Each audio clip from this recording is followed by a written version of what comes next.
యోహాను సువార్త 15వ అధ్యాయం 11వ వచనం నుంచి 15వ వచనం వరకు. మీ యందు నా సంతోషము ఉండవలననియు మీ సంతోషము పరిపూర్ణము కావాలననియు ఈ సంగతులు మీతో చెప్తున్నాను. నేను మిమ్మల్ని ప్రేమించిన ప్రకారము మీరు ఒకరినొకడు ప్రేమించవలను అనుటయే నా ఆజ్ఞ. తన స్నేహితుల కొరకు తన ప్రాణము పెట్టువాని కంటే ఎక్కువైన ప్రేమ గల వాడు ఎవడనూ లేడు. నేను మీకు ఆజ్ఞాపించు వాటిని చేసిన ఎడల మీరు నాకు స్నేహితులైందురు.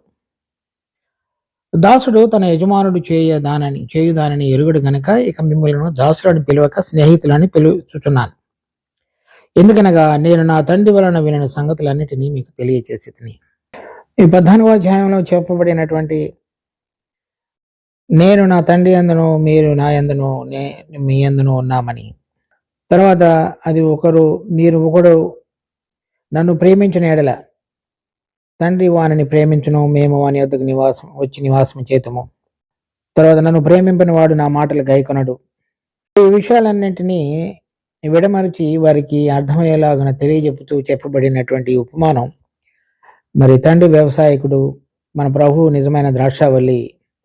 ఆయన యందు విశ్వసించిన వారందరూ కూడా ద్రాక్షావల్లిలో ఉన్నటువంటి తీగలు. ఆ తీగలు ఫలించవలనని మరి ఎక్కువగా ఆయన వారిని మరి సరిచేసేవాడుగా ఉన్నాడు. తర్వాత ఎవరు ఫలింపురో వారందరినీ కూడా కత్తిరించి బయట పారవేయబడి చివరకు అవి ఎండిపోయిన తరువాత అగ్నిలో కాల్చివేయబడతాయని చెప్తున్నాడు. అలా ఆయనలో నిలిచుండి ఆ ఫలించేటువంటి వారి విషయంలో మరింత ముందుకు వారికి ఎటువంటి విధంగా నడిపించబడాలనే విషయాన్ని తెలియజెప్తున్నాడు. అది 9వ వచనంలో మనం చూసినప్పుడు, తండ్రి నన్ను ఎలాగో ప్రేమించనో నేనును మిమ్మల్ని అలాగూ ప్రేమించితిని, నా ప్రేమ యందు నిలిచుండుడి. తర్వాత నేను నా తండ్రి ఆజ్ఞలు గైకొని ఆయన ప్రేమ యందు నిలిచిన ప్రకారం మీరును నా ఆజ్ఞలు గైకొని నెడల నా ప్రేమ యందు నిలిచిందురు. ఆ ప్రేమలో నిలిచి ఉన్నప్పుడు మీ యందు నా సంతోషము ఉండవలననియు మీ సంతోషము పరిపూర్ణము కావాలననియు ఈ సంగతులు మీతో చెప్పుచున్నాను. కనుక ఎవరైనా ఒక విశ్వాసి ఆయనను ప్రేమించి ఆయన ఆజ్ఞలు గైకొని ఎడల మనము ఆ విశ్వాసులు దేవుని ప్రేమ యందు నిలిచి ఉండేవారంగా ఉంటాం. దాని ద్వారా మన సంతోషాన్ని ఆయనలో ఆయన సంతోషం మనలో నిలిచి తర్వాత ఆ సంతోషము పరిపూర్ణము కావాలనని ఈ సంగతులు మీతో చెప్తున్నాను. సహజంగా విశ్వాసులమని పిలువబడే మన అందరిలో కూడా ఈ లోక సంబంధమైన విషయాల ద్వారా ఈ ఆనందాన్ని సంతోషాన్ని పొందటానికి చేసేటువంటి ప్రయత్నం అంతా ఇంత కాదు. మనకు ఎదురు చూస్తున్నవి, కావలసినవి పొందాలని చూస్తున్న విషయాలను మనం పొందినప్పుడు కొన్నిసార్లు శరీర సంబంధమైన సంతోషం, కొన్నిసార్లు ఈ ప్రాణ సంబంధమైన సంతోషం ఉండేదిగా ఉంటుంది. కానీ ప్రభువు మనకు ఆయన సంతోషం లేకపోతే మనలో నిలిచి ఉండటం అనేటువంటిది పైన చెప్పబడినటువంటి విషయాలకు ఆధారంగా ఉంది. ఒకటి, మనం ఆయనని ప్రేమించినప్పుడు ఆయన ఆజ్ఞలను గైకొనుట, ఆయన ఆజ్ఞలు గైకొనుట ద్వారా ఆయన ప్రేమ యందు నిలిచిండుట. ఈ విషయాల ద్వారా మనము ఆయన సంతోషాన్ని పొందగలుగుతాం.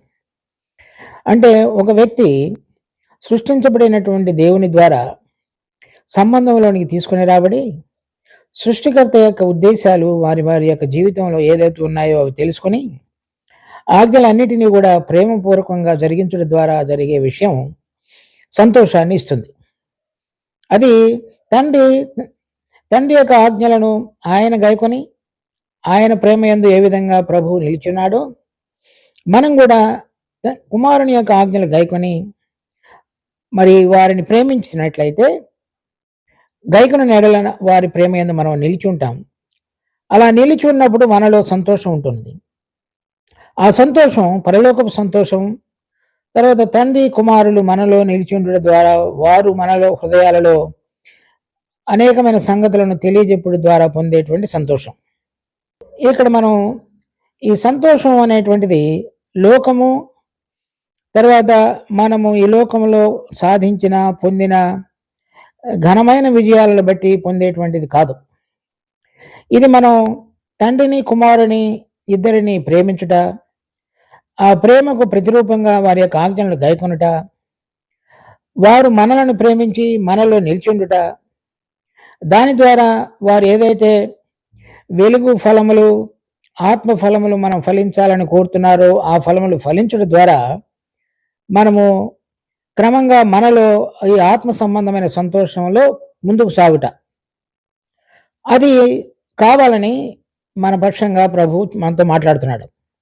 తర్వాత అది ఆ విధంగా ప్రారంభమైనటువంటి సంతోషం పరిపూర్ణం కావాలని, అంటే అది మనం ఆయనని ప్రేమించుట, ఆయన ఆజ్ఞలు గైకొనుట, వారు మనలో నిల్చుండుట, మనము ఫలించుట, ఇది క్రమంగా మరి కంటిన్యూగా, అంటే ఎల్లప్పుడూ కొనసాగేటువంటి ప్రక్రియగా జరిగించబడినప్పుడు మెట్టుమెట్టుకు తండ్రి, పరలోకంలో ఉన్న తండ్రి యొక్క ఆనందంలో మనం నిలిచుండి ఈ లోక సంబంధమైన దానిలో నుంచి ప్రత్యేకపరచబడి ప్రభు కోరుతున్న వాటి విషయాల ద్వారా ఆనందాన్ని, సంతోషాన్ని పొందుట అనేటువంటి అనుభవంలోనికి నడిపించబడతాడు. ఆ సంతోషం కూడా పరిపూర్ణం కావాలని ఆయన యొక్క ఉద్దేశం. చూడండి, మనం ఈ లోకంలో ఉన్నటువంటి వాటి ద్వారా మరి సంతోషాన్ని పొందటానికి చేసే ప్రయత్నం, అవి పొందనప్పుడు కలిగేటువంటి దుఃఖము, చిరాకు, విసుగు, ఇతరులను నిందించుట, అవన్నీ కూడా మన జీవితాలలో కనబడతాయి. అవన్నీ కూడా మనలో ఆత్మ సంబంధంగా ఎదగనితనానికి గుర్తులు. కానీ ఎవరైతే ఈ తండ్రి యొక్క ఆజ్ఞలు గాయకొని ఆయన ప్రేమ మీద నిలిచుండి వాటిని చేయటానికి ఇష్టపడుతుంటారో, అవి జరిగించినప్పుడల్లా ఆ పరలోకపు ఆనందాన్ని మన హృదయాలలో ఆత్మ కుమ్మరించడం ద్వారా మరి మరింత దగ్గరగా వారి ప్రేమలో మనం నిలిచుండి ఆ ప్రేమలో మరింత పరిపూర్ణంగా ఎదుగుట అనేటువంటి అనుభవాన్ని కలిగి ఉండగలుగుట అనేది చూడగలుగుతాం. తర్వాత 12వ వచనంలో చూసినప్పుడు, నేను మిమ్మల్ని ప్రేమించిన ప్రకారము మీరును ఒకరినొకడు ప్రేమించవలనన్నదే నా ఆజ్ఞ. అంతకుముందు కూడా మన 13వ అధ్యాయంలో కూడా చూసాం. 13వ అధ్యాయం 35వ వచనంలో, 34వ వచనంలో, మీరు ఒకరినొకరు ప్రేమింపవలనని మీకు క్రొత్త ఆజ్ఞ ఇచ్చుచున్నాను. నేను మిమ్మల్ని ప్రేమించినట్టే మీరును ఒకరినొకరు ప్రేమింపవలను. మీరు ఒకని ఎడల ఒకడు ప్రేమ గలవారైన ఎడల దీన్ని బట్టి మీరు నా శిష్యులని అందరూ తెలుసుకుందరా. నేను ఈ తెలుగులో ఒకటే మాట, ఇంగ్లీష్లో కూడా అలాగే లవ్ లేకపోతే ప్రేమ అని రాయబడినది. కానీ మా ప్రేమ అనేటువంటిది గ్రీకు భాషలో 3 పదాలు ఉన్నాయి. ఒకటి ఎరోజ్ అని, అంటే ఒకరికొకరు ఇష్టపడటం అన్నమాట. దానిని కూడా తెలుగులో ఇష్టపడటం అనేటువంటిది రాయలేదు, కానీ ప్రేమ అని రాశారు. తర్వాత రెండవది ఫిలే, అంటే మనకు కలిగిన సంబంధాలను బట్టి భార్య, భర్త, తండ్రి, పిల్లలు, తల్లి, పిల్లలు, తర్వాత ఒకరితో ఒకరు కలిగిన సంబంధాన్ని బట్టి మనం ఒకరినొకరు ప్రేమించేటువంటిది. దానిలో కొన్నిసార్లు వారు మనల్ని ప్రేమించుతారు కనుక మనం వారిని ప్రేమించుట అనేటువంటిది కనపడుతుంది. కానీ దేవుని ప్రేమ మూడవది, దానిని అగాపే అంటారు. దానిలో ఎటువంటి స్వార్థభరితమైనది కానీ, తర్వాత వారు కొన్ని షరతులతో కూడినది కానీ ఉండదు. అది అపరిమితమైనదిగా ఇతరుల యొక్క క్షేమాన్ని కోరి తన్ను తాను సమర్పించుకునేటువంటి విధంగా ఆ ప్రేమ ఉంటుంది. ఆ విధంగా ఆయన మనలను ప్రేమించాడు. నేను మిమ్మల్ని ప్రేమించిన ప్రకారము. ఆయన హద్దులు లేనటువంటిది ఇక్కడ 13వ అధ్యాయం మొదటిలో మనం చూసాం. లోకములో ఉన్న తన వారిని ప్రేమించి వారిని అంతం వరకు ప్రేమించను, లేక కింద మార్జిన్లో రాయబడి ఉన్నది సంపూర్ణముగా ప్రేమించను. ఈ విధంగా ఈ ప్రేమ అనేటువంటిది మనలో, ఈ దేవుని ప్రేమ సహజ సంబంధంగా లేదు. ఆ ప్రేమ మనలో ఎప్పుడు కూడా ఎదుటి వారు మనల్ని ప్రేమించితే మనం ప్రేమించటం, లేక కొన్నిసార్లు కొంతమందిని మనం ఇష్టపడితే వారిని ప్రేమించడం జరుగుతుంటుంది. ఆ రెండు కూడా దేవుని ఇక్కడ చెప్పబడుతున్నటువంటి ప్రేమ అనేటువంటిది కాదు. అది మనలో ఈ శరీరము, ఈ ప్రాణ సంబంధమైనటువంటి జీవితం ద్వారా దానిని పొందలేం. చూడండి, గలతీ పత్రిక 5వ అధ్యాయం 22వ వచనం. అయితే ఆత్మఫలం ఏమనగా ప్రేమ. మొట్టమొదటిగా ఫలము, ఆత్మ యొక్క ఫలము ప్రేమ అయినది. దేవుడు ప్రేమ అన్నాడు. ఆయన ఆత్మ మనలో పనిచేసినప్పుడు కూడా మనలో ఆయన తీసుకొచ్చేటువంటి మొదటిది కూడా ప్రేమ. తర్వాత చూడండి, రోమాపత్రిక 5వ అధ్యాయం 5వ వచనం. ఎందుకనగా ఈ నిరీక్షణ మనలను సిగ్గుపరచదు, మనకు అనుగ్రహింపబడిన పరిశుద్ధాత్మ ద్వారా దేవుని ప్రేమ మన హృదయములలో కుమ్మరింపబడి ఉన్నది. ఎవరైతే పరిశుద్ధాత్మ అనేటువంటి వరాన్ని పొంది ఉన్నారో ఆయన మన హృదయాలలో దేవుని ప్రేమ రుచి చూడగలిగేటట్లుగా చేశాడు. అంటే ఆయన మనం పాపులమై ఉండగా ఏ విధంగా మనలను ప్రేమించి మన కొరకై చనిపోయి తిరిగి లేచి మన పాపములన్నిటినీ కూడా క్షమించడం మాత్రమే కాకుండా మనలో ఉన్న పాప స్వభావం మీద జయం పొందగలగటానికి నూతనమైన పునరుద్ధాన జీవాన్ని, పరిశుద్ధాత్మ శక్తిని మనకు అనుగ్రహించున్నాడు. ఇదంతా కూడా ఆయన జరిగించిన కార్యము మనం అర్థం చేసుకునటానికి మన హృదయాలలో ఆయన ప్రేమను కుమ్మరించాడు. ఆ ప్రేమ గనక మనకు తెలిసినట్లయితే ఆ ప్రేమను బట్టి మనం ఇతరులను ప్రేమించడం అనేటువంటిది మనం నేర్చుకోగలుగుతాం. అది చూడండి, ఈ 1 యోహాను 3వ అధ్యాయం 16వ వచనం. ఆయన మన నిమిత్తము తన ప్రాణము పెట్టిన కనుక దీని వలన ప్రేమ ఎట్టిదని తెలుసుకొంటున్నాము. దేవుడు తన కుమారుడిని ఈ లోకంలోనికి పంపించి మన పాపముల కొరకై తన ప్రాణాన్ని పెట్టుట ద్వారా మనము ఆయన ప్రేమ ఎటువంటిది అనేటువంటిది మనం తెలుసుకోగలుగుతున్నాం. మనము కూడా సహోదరుల నిమిత్తము మన ప్రాణములను పెట్ట భద్రమైనాం. ఇక్కడ మనం చదువుతున్నటువంటి 15వ అధ్యాయంలో 13వ వచనం. తన స్నేహితుల కొరకు తన ప్రాణము పెట్టువాని కంటే ఎక్కువైన ప్రేమ గల వాడెవడనూ లేడు. ఇక్కడ మన ప్రభు మన కొరకై ప్రాణం పెట్టి ఉన్నాడు. అలాగే మనము కూడా సహోదరులను కనుక ప్రేమించుతున్నామని చెప్తున్నట్లయితే వారి కొరకు ప్రాణము పెట్టబద్ధులమై ఉన్నామని చెప్పబడుతున్నది. అది కనీస మాత్రంగా ఎలా ఉంటుంది అనేటువంటిది 17వ వచనంలో చెప్పబడింది. ఈ లోకపు జీవనోపాధి గలవాడయండి తన సహోదరునికి లేమి కలుగట చూచియు అతని ఎడల ఎంత మాత్రమును కనికరము చూపను అని యందు దేవుని ప్రేమ ఎలాగూ నిలుచును? చిన్నపిల్లలారా, మాటతోనూ నాలుగుతోనూ కాక క్రియతోనూ సత్యముతోనూ ప్రేమింతుము. దాని తర్వాత 1 యోహాను పత్రిక 4వ అధ్యాయం 7వ వచనం నుంచి, ప్రియులారా, మనము ఒకరినొకడు ప్రేమింతుము. ఏలయనగా ప్రేమ దేవుని మూలంగా కలుగుతున్నది. ప్రేమించు ప్రతివాడును దేవుని మూలంగా పుట్టినవాడై దేవుని ఎరుగును. కనుక మనము రోమాపత్రిక 5వ అధ్యాయం 5వ వచనంలో చదివినట్లుగా దేవుని ప్రేమ మన హృదయాలలో కుమ్మరించబడి ఉండగా ఆ ప్రేమ దేవుని మూలంగా కలిగేదిగా ఉన్నది. అది మనం ప్రయత్నం చేయడం ద్వారా జరిగేది కాదు. ఆత్మ మనలో ఆ ప్రేమను కుమ్మరించడం ద్వారా ఈ స్వార్థ లేకుండా స్వార్థరహితమైనటువంటిది, తర్వాత మనలను మనం అప్పగించుకొని ఇతరుల యొక్క క్షేమాన్ని కోరేటువంటిది, తర్వాత వారు ఆత్మ సంబంధమైన జీవితంలోనూ ఈ లోక సంబంధమైన జీవితంలోనూ వారి అవసరతలలో పాలు పొందటానికి మనలను మనము ఖర్చు చేసుకుంటూ నడిపించబడేటువంటిది దేవుని ప్రేమ అన్నది. కానీ అటువంటిది మనము చూపించే విషయంలో అది దేవుడు మనలో కుమ్మరించిన దాని మూలంగా, మనం ఆయనను ప్రేమించి లోబడుతున్న దాని మూలంగా, దానికి అనుసారంగా ఆయన యొక్క ప్రేమను మనం రుచి చూడగలిగి ఇతరుల పక్షంగా అటువంటి ప్రేమను చూపించగలిగేటువంటి అనుభవంలోనికి తీసుకుని రాబడగలుగుతాం. తర్వాత చూడండి, 1 యోహాను 4వ అధ్యాయం 9వ వచనంలో, ప్రేమ లేని వాడు దేవుని ఎరగడు. ఎవరైనా ప్రేమ గనక లేకపోతే వాడు దేవుని ఎరిగినట్లు కాదు. తర్వాత మనము ఆయన ద్వారా జీవించినట్లు దేవుడు తన అద్వితీయ కుమారుని లోకములోనికి పంపెను. దీనివలన దేవుడు మన యందుంచిన ప్రేమ ప్రత్యక్షమైన 3వ అధ్యాయం 16వ వచనంలో కూడా మనం చదివాం. ఇందువలన మన కొరకై ప్రాణము పెట్టిన కనుక ఇందువలన దేవుని ప్రేమ ఎట్టిదో ఎరిగి ఉన్నాం. ఇక్కడ కూడా అదే చదువుతున్నాం. తర్వాత మనం చూసినట్లయితే 1 యోహాను 4వ అధ్యాయంలో 11వ వచనం, ప్రియులారా, దేవుడు మనలను ఎలాగూ ప్రేమింపగా మనము ఒకరినొకడు ప్రేమింప బద్ధులమైనాం. అంటే అది దేవుని యొక్క ఆజ్ఞ అని మనం 1 యోహాను పత్రిక 15వ అధ్యాయంలో చదివినట్లుగా. ఏ మానవుడనో దేవుని ఎప్పుడూ చూచి ఉండలేదు. మనము ఒకరినొకడు ప్రేమించిన ఎడల దేవుడు మన యందు నిలిచి ఉండెను, ఆయన ప్రేమ మన యందు సంపూర్ణమగును.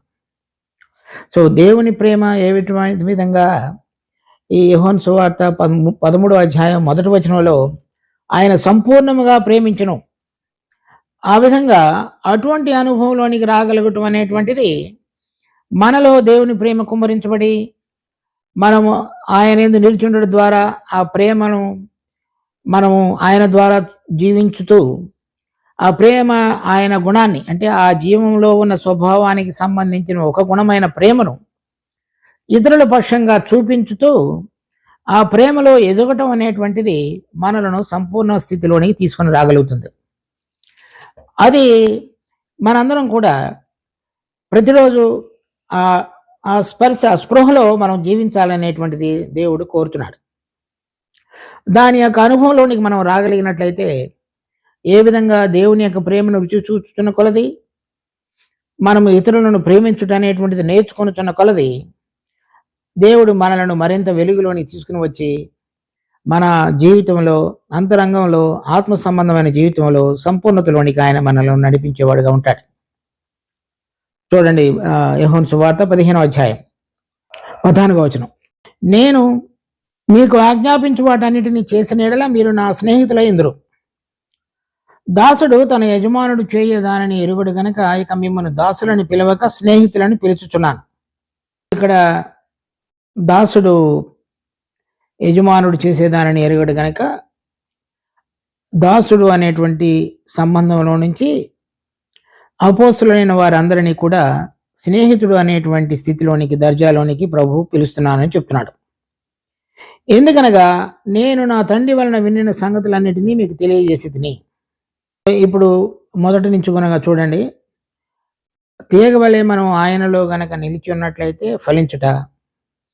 ఫలించినప్పుడు ఆయన ప్రేమను మనం అర్థం చేసుకొని ఆయన యొక్క ఆజ్ఞలను గైకొనుట, ఆజ్ఞలు గైకొనుట ద్వారా మరి ఆయన సంతోషంలో మనం నిలిచుండి అది నిలబడుట పరిపూర్ణమవుట, అలా సంతోషంలో ముందుకు సాగుతున్న వారి జీవితాలలో ఆ ప్రేమ కూడా పరిపూర్ణమయ్యేటువంటి స్థితిలోనికి తీసుకొని రాబడుట, అలా ఒక్కొక్క మెట్టు మనం ముందుకు సాగుతున్న కొలది మన సంబంధంలో ప్రభుతోటి చివరిగా వారిని తన స్నేహితులని పిలుచుచున్నాడు.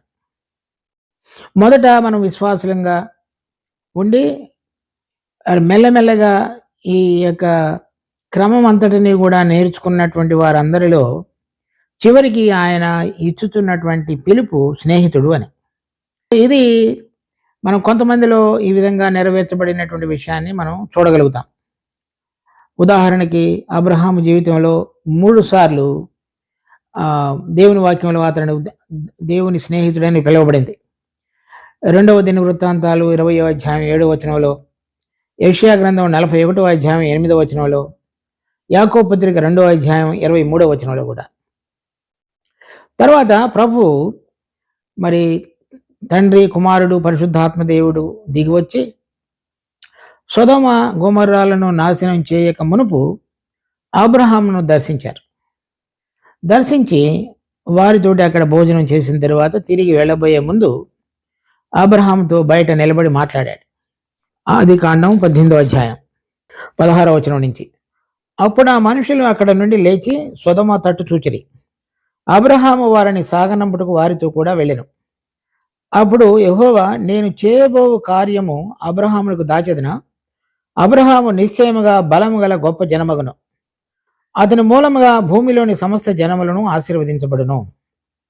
ఎట్లనగా యెహోవా అబ్రహామును గురించి చెప్పినది అతనికి కలుగజేయనట్లు తన తరువాత తన పిల్లలను తన ఇంటి వారును నీతి న్యాయములు జరిగించుచు యెహోవా మార్గమును గైకొనుటకు అతడు వారికి ఆజ్ఞాపించినట్లు నేను అతనిని ఎరిగి ఉన్నానన్నాడు. అబ్రహాము ఏ విధంగా తన జీవితాన్ని జీవించబోతున్నాడో దానిని దేవుడు ఎరిగి ఉన్నానని చెప్తున్నాడు. ఏమి చేయబోతున్నాడు అబ్రహాం అంటే, తనకు ఆజ్ఞాపించిన వాటన్నిటినీ కూడా తను, తన ఇంటివారు, తన పిల్లలు నీతి న్యాయములు జరిగించుచు యెహోవా మార్గమును గైకొనేటట్లుగా చేస్తాడు అని. అందుచేత నేను చేయబోయేది అతనికి చెప్పకుండా దాచేదనా అని చెప్తున్నాడు. ఆ విధంగా సొదొమ గొమొర్రాలను నాశనం చేయబోయే విషయాన్ని దేవుడు అబ్రహాముతో పంచుకున్నాడు. ఎందుచేతనంటే తను చేయబోయే విషయాలను పంచుకున్నట్టు అనేటువంటిది స్నేహితుడు యొక్క సంబంధం. ఆ సంబంధంలోనికి అబ్రహాము ఆ విధంగా రాగలిగినట్లుగా మనం చూస్తాం. అతడు ఏం చేయబోతున్నాడో, ఏ విధంగా తన ఆజ్ఞలను గైకొని, తనకి అప్పటికి ఇంకా పిల్లలు లేరు, ఇంటివారు తన పిల్లలు అందరూ కూడా నీతి మార్గములను నడిచి గైకొని నడిచేటట్లుగా వారికి అందరికీ ఆజ్ఞాపించేవాడుగా ఉన్నాడని అబ్రహామును గురించి నేను ముందుగా ఎరిగి ఉన్నానని చెప్పాడు.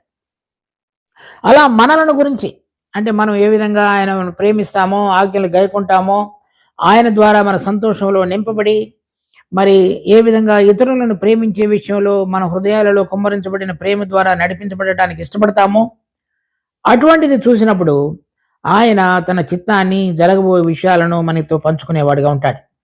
అటువంటి వారు స్నేహితులని పిలువబడుతున్నారు. తర్వాత మనం చూసినప్పుడు నిర్గమకాండం 33వ అధ్యాయంలో 11వ వచనం, మనుషుడు తన స్నేహితునితో మాట్లాడినట్లు యెహోవా మోషేతో ముఖాముఖిగా మాట్లాడుతుండెను. ఇక్కడ కూడా మోషే విషయంలో కూడా మనం చూస్తాం, ఒక మనుషుడు స్నేహితుడితో మాట్లాడినట్లుగా.